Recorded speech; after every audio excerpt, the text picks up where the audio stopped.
Good morning, friends, and welcome to New Garden Friends Meeting Digital Worship. Today is May 3rd, and I'm Margaret Webb, the pastor here at New Garden Friends Meeting. Welcome is an important part of our community life here at New Garden Friends Meeting, and that is true now, just as it is true when we are together in person here in our meeting house. So this morning, I want to offer to all of you a full and complete welcome. You are welcome here in this space, here in this digital space at New Garden Friends Meeting. The love of New Garden Friends Meeting surrounds and uplifts you, no matter your age or your race, your gender identity or your sexual orientation, no matter your politics or your country of origin, no matter what your first language was or where you might be on your spiritual journey, you are welcome here at New Garden Friends Meeting. Whether you are a Carolina or a Duke fan, you are welcome here at New Garden Friends Meeting. Whether you are the kind of person who likes coffee or the kind of person who likes tea, you are welcome here among friends. You are very welcome. Friends, I have several announcements to make this morning, and while I am making my announcements, I want to invite you to take just a few moments and reach out to someone else at New Garden Friends Meeting. You could post in the comment section of this video, you could send a Facebook message, you could send a text or an email. This is your opportunity to reach out to someone and say hello, say good morning, check in, see how they're doing. While I make my announcements this morning, you all can be welcoming one another digitally. My first announcement this morning is from our wonderful Peace and Social Concerns Committee. Since Greensboro Urban Ministries' spring food drive had to be canceled because of COVID-19, New Gardeners are conducting a virtual food drive. If you want to participate, you may send a check made out to Greensboro Urban Ministries and indicate on the memo line of the check that it is for the food pantry. You can mail these checks to New Garden Friends Meeting, and then the checks will be forwarded along to Urban Ministries. The deadline for receiving checks is May 11th, and our goal is to raise $1,000 for Urban Ministries Food Pantry. An alternate way to contribute for the food drive is by going to New Garden Friends Meeting website and donating through the website and indicating that the gift is for Greensboro Urban Ministries Food Pantry. So that was an announcement from Peace and Social Concerns Committee. I have another announcement to make this morning. We will be having monthly meeting for worship with a concern for business this afternoon via Zoom. And you should have received an email on Thursday that has the details for how you can join us for that Zoom monthly meeting for worship with a concern for business. We will be meeting on Zoom at 1 o'clock to conduct our business together. Those are the announcements I have for you this morning, friends. I would like to share with you a reading this morning, selections from On the Wondrous Works I Will Meditate, which is a poem by Mary Oliver. It's quite a long poem, so I chose just a section of it to read to all of you this morning, but I think it's well worth reading the whole thing. So if you can find a copy of the whole poem, I think it's wonderful to read all of it. So from Mary Oliver, On the Wondrous Works I Will Meditate.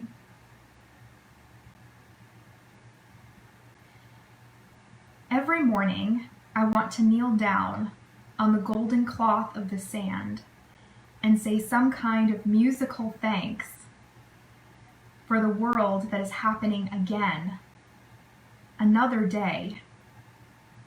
From the shawl of wind coming out of the west to the firm green flesh of the melon lately sliced and eaten its chill and ample body flavored with mercy. I want to be worthy of what? Of glory? Yes, unimaginable glory. O Lord of melons, of mercy, though I am not ready nor worthy, I am climbing toward you.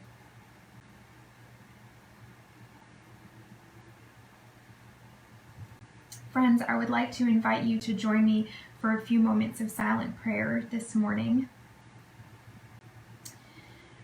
On my heart this morning, I'm lifting up friends from New Garden Friends meeting, especially those who are experiencing illness or injury, hospitalization, those who are at friends' homes who may be feeling lonely or isolated, and others as well who have significant concerns or stress in their life. But there may be other people who you would like to hold in the light and lift up in prayer this morning. If you would like to, you can put their first name in the comments just so we can all see that you're lifting them up. But also it's just fine to just lift them up privately as we have our time for silent prayer this morning. So please join me in prayer.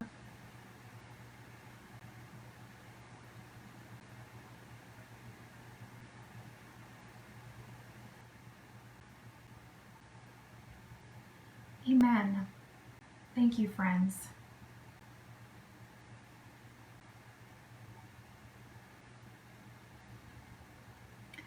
I have been frankly amazed and humbled by all of the ways that others are finding joy during these incredibly stressful and difficult moments. I regularly talk on the phone with friends from New Garden Friends meeting, but also I check in often with friends and family from all over the country. And over again, I hear stories of creative ways that people are finding small joys, even in the midst of really difficult circumstances. I do hear about the challenges too, that people are feeling lonely, that others have lost their jobs or are worried that they will lose their jobs, that others know friends or family members who are sick, that some people have lost someone to the disease, and that many of us are fearful of what the future will look like. I hear that people are scared and that many people are experiencing what I think of as a collective moment of trauma, where all of us together are reeling over the 60,000 plus people who have died here in the United States. I know many have felt particularly concerned in the last week as both the numbers of reported cases and the numbers of deaths here in North Carolina have gone up. And throughout the US, the numbers continue to be very scary. Day by day, we see more and more reports of people dying or becoming ill. And so what do you do under these circumstances? I think for many of us, the constant worry and stress of this moment leads us to feeling exhausted much of the time and struggling to stay organized and to function in a normal way. Keeping up our routines can seem difficult, and we may not have the energy to do many of the things that we normally enjoy. And yet, even though I've heard all of this from those who I have spoken to, I have also heard from almost every person that they are finding ways to find joy. Simple and profound joys, the kind that we hear in the poem that I just shared with all of you from Mary Oliver. And I have found myself reflecting on the importance of these joys, not just for our overall health and well-being, but also for our spiritual well-being. I think of the 23rd Psalm, Though I walk through the valley of the shadow of death, I fear no evil, for you are with me. God is with us, standing close by, surrounding and uplifting us, moving with us as we move forward into that place of green pastures and still waters. For me, this doesn't mean that I don't fear, but it does mean that I have a sense of being grounded in the Spirit from day to day. And part of the fundamental way that I feel the Spirit grounding me is in those places of joy and nurture, those simple pleasures. Mary Oliver wrote, "O Lord of melons, of mercy, though I am not ready nor worthy, I am climbing toward you." To me, nothing feels more profoundly right in this moment than that we could experience the love of God through the taste of a melon. In a world that is struggling day by day to get by, it is right that we feel the comfort and mercy of God by enjoying tea quietly in the morning on the porch. Doesn't it make sense to see the glorious light of God in the antics of a puppy? Is there not something true and deep about the comfort that comes from turning music up loud and dancing along to that music? I think of these moments, and I think that in these moments we are like sunflowers, turning and turning again toward the light. I think the challenge for me is to lean into this comfort that is being offered by the Spirit, to lean into it without guilt, to lean into it without concern for what the next day will bring or even what the next hour will bring. I do think that in some ways, this moment offers some ease in this work of joy. It has been my experience since I have become an adult that adults sometimes struggle with joy. They struggle, I think, sometimes because they don't want to seem foolish or naive or unsophisticated. I think sometimes they also struggle because they feel the weight of others' expectations upon them, the expectations of society.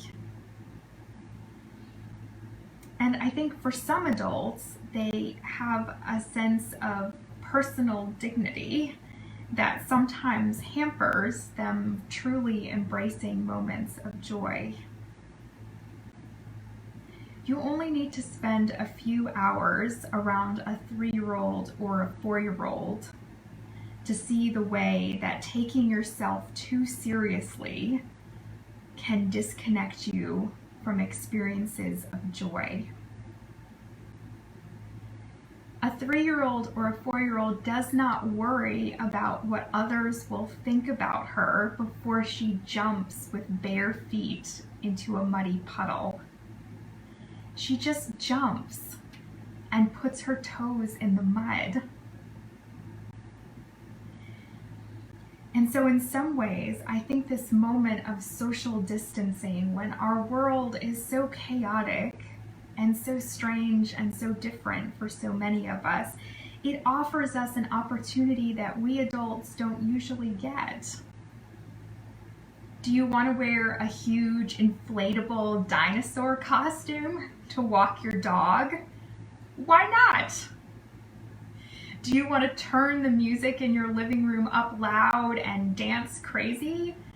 Absolutely. Do you want to wear your pajamas all day and eat a cupcake for breakfast? I mean, I get it. Do you want to dance in the rain like Gene Kelly and just let go of all of your worries and anxieties for a few moments? Why not? Why not? Our world can feel so upside down right now. Why not savor the joy of the wind and the sand and that melon freshly sliced? One of the things that is powerful about simple joys is that they can ground us again within ourselves, within our own bodies, within the context of goodness and the richness of life. I think in this way they're a visceral reminder of that light that we carry within us. We Quakers have kind of a reputation for being somber people. I think it's because for a long time Quakers would dress in just gray and black. But my experience is quite the opposite. At New Garden Friends meeting, we laugh together a lot. We joyfully share food with one another. We sing with great joy and enthusiasm. We greet one another warmly.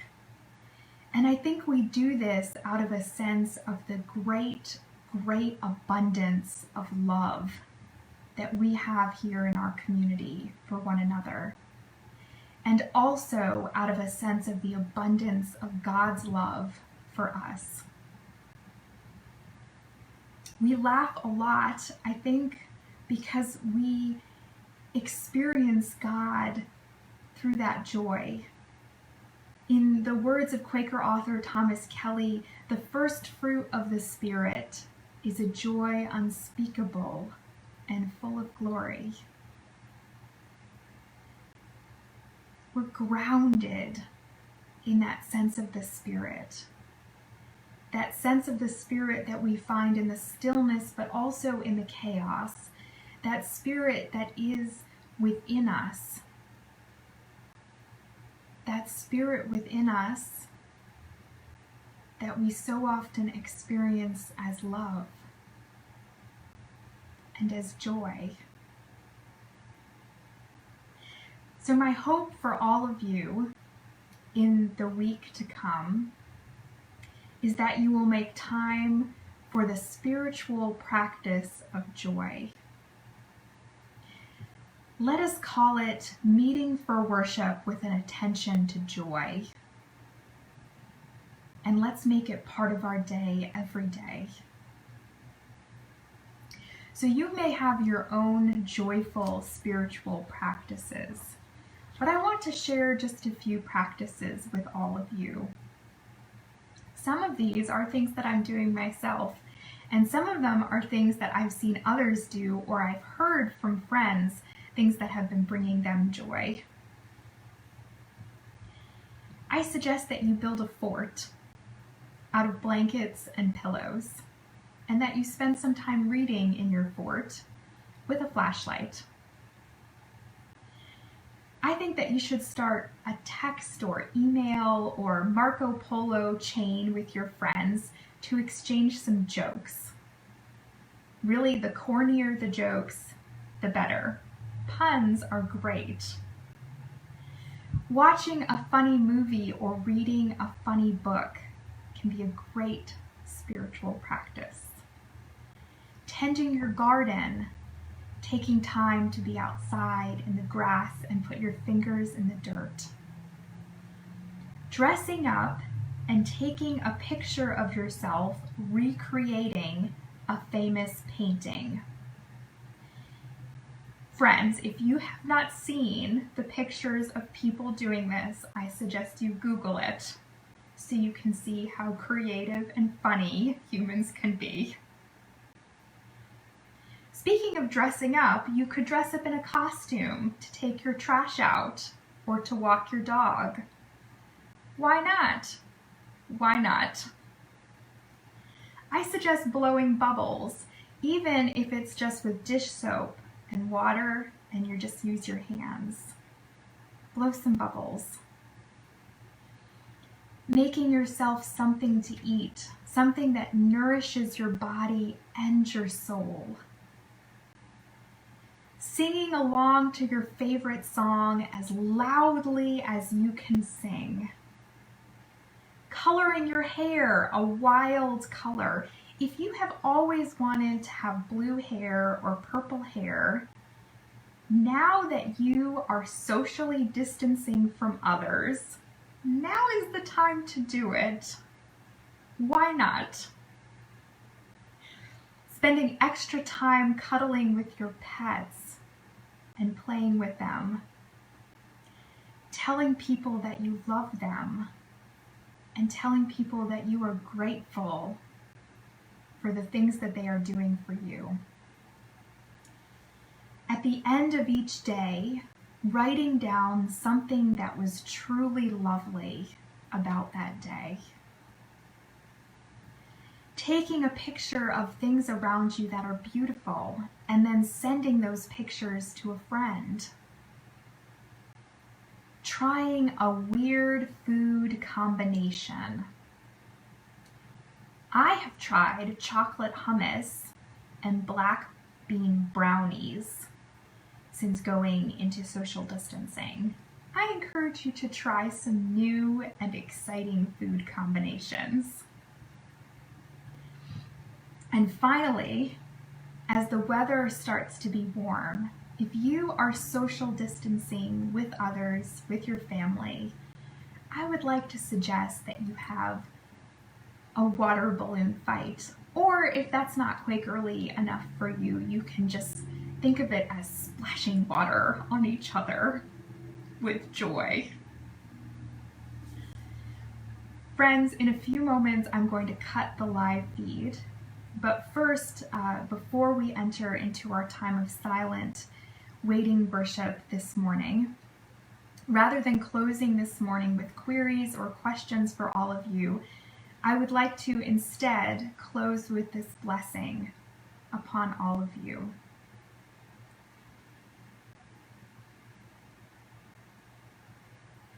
May the Spirit bless you, dear friends, in the week to come, with rest so deep that it feels as if your souls have found their way to green pastures and still waters.